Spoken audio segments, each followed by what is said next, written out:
සුනීර සුමංගව දන්නවද? මං කියන්නේ අඳුරනවද කියලා නෙමෙයි මං අහන්නේ.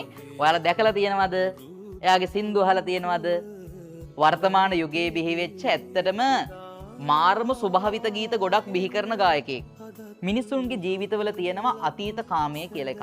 දැන් අපිට මේ නූතන පද්‍ය කතා කරගෙන යනකොට ඉස්සරහ කවිවලදී ওই වගේ දේවල් අපිට හම්බ වෙනවා. අතීත කාමය කියලා කියන්නේ මිනිස්සු හරිය කැමති අතීතයේ සිද්ධ වෙච්ච දේවල් හිතින් රස විඳින්න. මම කියන්නේ ආදරය ගැන විතරක් නෙවෙයි. අපේ ජීවිතේ විනෝදෙන් අපි ගත කරපු මොහොතවල් අතීතයේ ගත කරපු ආකාර අපි විඳින්න හරි කැමති. මේ වෙලාවේ මතක් කරන්න අපි හරි කැමති. මේ කතාවේ අපිට හම්බ වෙන්නේ අවුරුදු 40ක විතර මිනිස්සෙක්.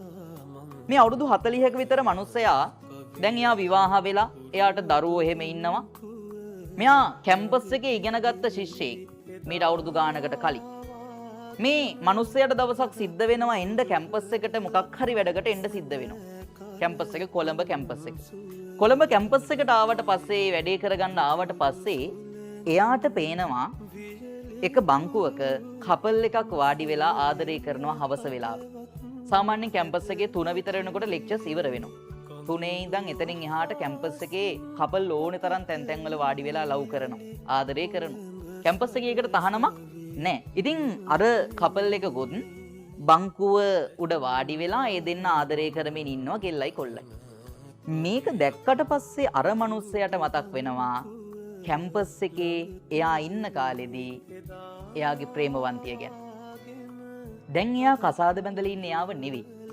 දැන් එයාට බඳින්න වෙලා තියෙන්නේ වෙන බිරිඳක්. හැබැයි එයාට මතක් වෙනවා තමන්ගේ අතීත කාමය.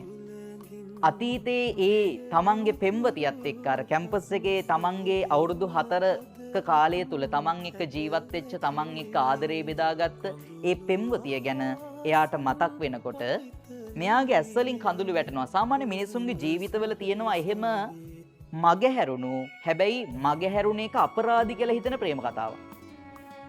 ඒ කියන්නේ ආයේ ඒ ආදරේ ලබා ගන්න තිබුණා නම් හොඳයි වගේ හිතෙන ප්‍රේම කතා ඕන තරම් මිනිසුන්ට හම්බ වෙනවා.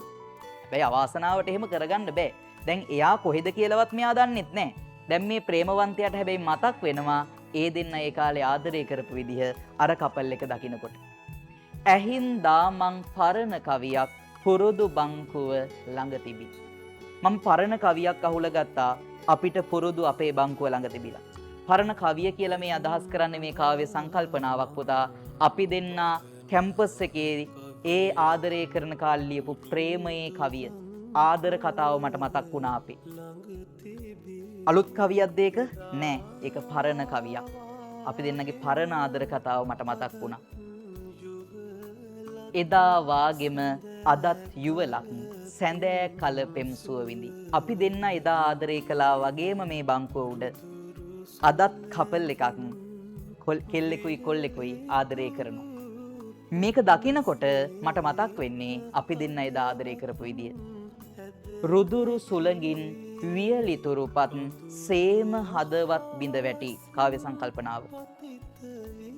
රුදුරු සුළඟක් හමාගෙන ගිහිල්ලා ගස්වල තියෙන වේලිච්ච කොළ ටික බිමට වැටෙනවා වගේ. නොහිතූ මොහොතක එක පාරට සිද්ධ වෙච්ච මොනවා හරි ප්‍රශ්න ටිකක් එක්ක අපි දෙන්නට වෙන් වෙන්න සිද්ධ වුණා. අපි දෙන්නගේ හදවත් දෙක වෙන් වුණා. ඔයා වෙන පාරක ගියා, මම වෙන පාරක ගියා. අපි දෙන්න එතනින් පස්සේ කවදාවත් හම්බුනේ නැහැ. කඳුළු අහසින් පතිත වී යලි කොළඹ සරසවි බිම තෙමි. ඒ අන්තිම වචනෙන් අපිට මේ කැම්පස් එක ගැන අදහසක් එනවා. මේක කොළඹ කැම්පස් එක. කොළඹ කැම්පස් එකේ ආදර කතාවක් බව. කඳුළු අහසින් පතිත වී යන කියන වචනේ කාව්‍ය සංකල්පනාවක් පුතා. අහසින් වැටෙන්නේ කඳුළුද වැස්සද? වැස්ස වැටෙන්නේ. හැබැයි අපි වචනයක් යොදනවා සාමාන්‍යයෙන් අපේ හිතට සිත් අහස කියලා. හිතට දැනෙන දුක එයා ප්‍රකාශ කළා හිත නැමැති අහසෙන් කඳුළු වැටෙනවා. ඇත්තටම කොල්ලට සමහරලාවට මේ මිනිස්සයාට ඇස් දෙකෙන් කඳුළු වැටෙනවා වෙන්න පුළුවන් මේ කපල් එක දකිද්දී යාගේ අර ප්‍රේමවන්තිය මතක් වෙනකොට. සාමාන්‍යයෙන් කපල් එකක් ආදරය කරනකොට කෙල්ල හරිය අකමැති හවස් වෙනවට. හවස් වෙනකොට දෙන්නට වෙන් වෙන්න වෙනවනේ.